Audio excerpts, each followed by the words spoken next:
გამარჯობათ მეგობრებო, მოგესალმებით კიდევ ერთხელ და დღეს მინდა ვისაუბრო ვითომ პოლიტპატიმრებთან დაკავშირებით და ვრცელდება კადრები, სადაც ჩანს, რომ ამ ეგრეთ წოდებული ვითომ პოლიტპატიმრების მშობლები დადიან ბათუმში ბაზარში რაღაც სავაჭრო ობიექტზე, სადაც ცდილობენ, რომ რაღაცა გაზეთები გადასცენ მოვაჭრეებს და ამ კადრებში ჩანს, რომ ძალიან ცივად დახვდნენ ამ ადამიანებს და ამ გაზეთებსაც არ ართმევენ რა რეალურად და გადავწყვიტე ამასთან დაკავშირებით ძალიან ისეთი პატარა ვიდეო გადამეღო და მინდა შემოგთავაზოთ კონკრეტულად ზვიად ცეცხლაძის მამა და ზვიად ცეცხლაძესთან დაკავშირებით ვისაუბრებ ამჯერად და ვნახოთ პატარა მონაკვეთები და შემდეგ გავაგრძელებ საუბარს ამ თემასთან დაკავშირებით.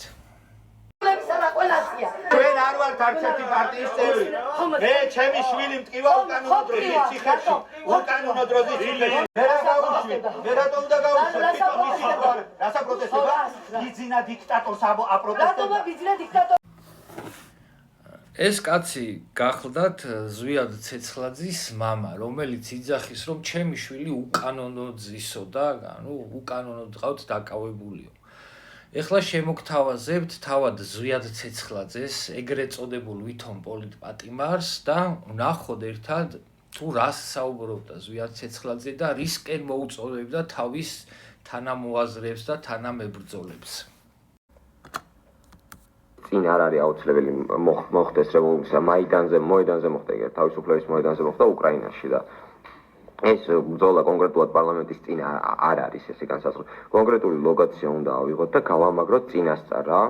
აი, როდესაც ხალხი დაიწყებს დაშლას, გადაწევას, იქ უკვე ბარიკადები არსებობდეს და ესენი რაღაცას გვესწრიან, მაშინ პარალელურად არ ვაგებდეთ რა.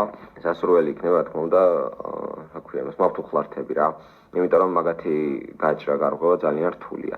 ჩვენ ამდენიმე ფარი ავაწყეთ ფარით ამ ფარზე რო ქონდა აქცია და იქ დეტალურად ვასწავლეთ და ვაჩვენეთ, მაგრამ თუ საჭიროა ხელახლა გაჩვენებთ თვალსაჩინოდ როგორ უნდა ავაწყოთ რა ძალიან მნიშვნელოვანია მაიდანზე გქონდათ გზის ჩახერგვის უფრო რადიკალური გზებიც არსებობს, რომელიც ჯერჯერობით ამ ეტაპზე აუცილებელი არ არის, მე ესე ვფიქრობ, მაგრამ დღითი დღე აი ალბათ რამდენიმე დღეში უკვე ეგეც საჭირო იქნება, უბრალოდ ეგეც მაგასაც დამზადება ჭირდება რა და დარწმუნებული ვარ ყველა ხვდებით, რაც არის უბრალოდ არ დავასახელებ ახლა ლაივში, რომ ვინმე არ მომედავა სამართლებრივად. აი, სადაც ბარიკადები აწყობილია, იმის წინ აუცილებლად უნდა იყოს რაღაც ეკლიანი, ლურსმიანი დაყრილი იმისთვის, რომ ტექნიკას გაუჭირდეს მოახლოვება.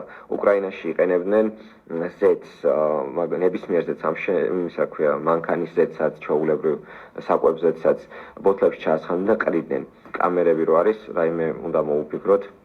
უნდა დავფაროთ ის კამერებით, რომ შემდგომ ძალიან დიდ პრობლემებს გვქნიან. ქაფით შეიძლება დაფარვა, საღებავის ის რა პეინტბოლის იარაღითაც შეიძლება დაფარვა, აუცილებელი არ არის მოტეხვა. თავდასხმას რაც შეეხება ეს იყო თავდაცვის მეთოდები. თავდასხმას რაც შეეხება ძალიან მნიშვნელოვანი გამოდგა პიროტექნიკა. ოღონდ საჭიროა უფრო დიდი სახის, რადგან პატარა უფრო ვიზუალური ეფექტის არის. პიროტექნიკა შეიძინეთ ინდივიდუალურად. რადგან ვიღაცამ რო ასე ჯგუფურად დაიწყო შეძენა ეგრევე სისხლის სამართლებრივი პასუხისმგებლობა და ეგრევე აიყვანენ და ქვები რა თქმა უნდა რა, როდესაც თავდასხმაზე გამოდიან ერთადერთი ვარიანტი არის ქვები. ჩვენ ამას ახლა ვეცდებით ჩამოვწეროთ და სხვა ვიდეოს სახეებითაც ავაწყოთ, რომ ადამიანებს ქონდეთ ამის პრაქტიკული გამოცდილება.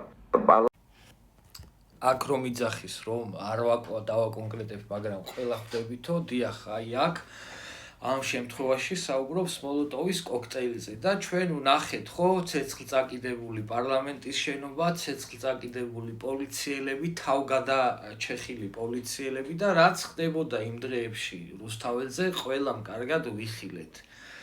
შესაბამისად ის რეაქცია აქვს ჩვენ საზოგადოებას, რა რეაქციაც უნდა გქონდეს ნორმალურ და ჯანსაღ საზოგადოებას კონკრეტულად აი ამ ადამიანებთან მიმართებაში, რომლებსაც ვითომ პოლიტპატიმრებად ფუთავენ და გუტენიან.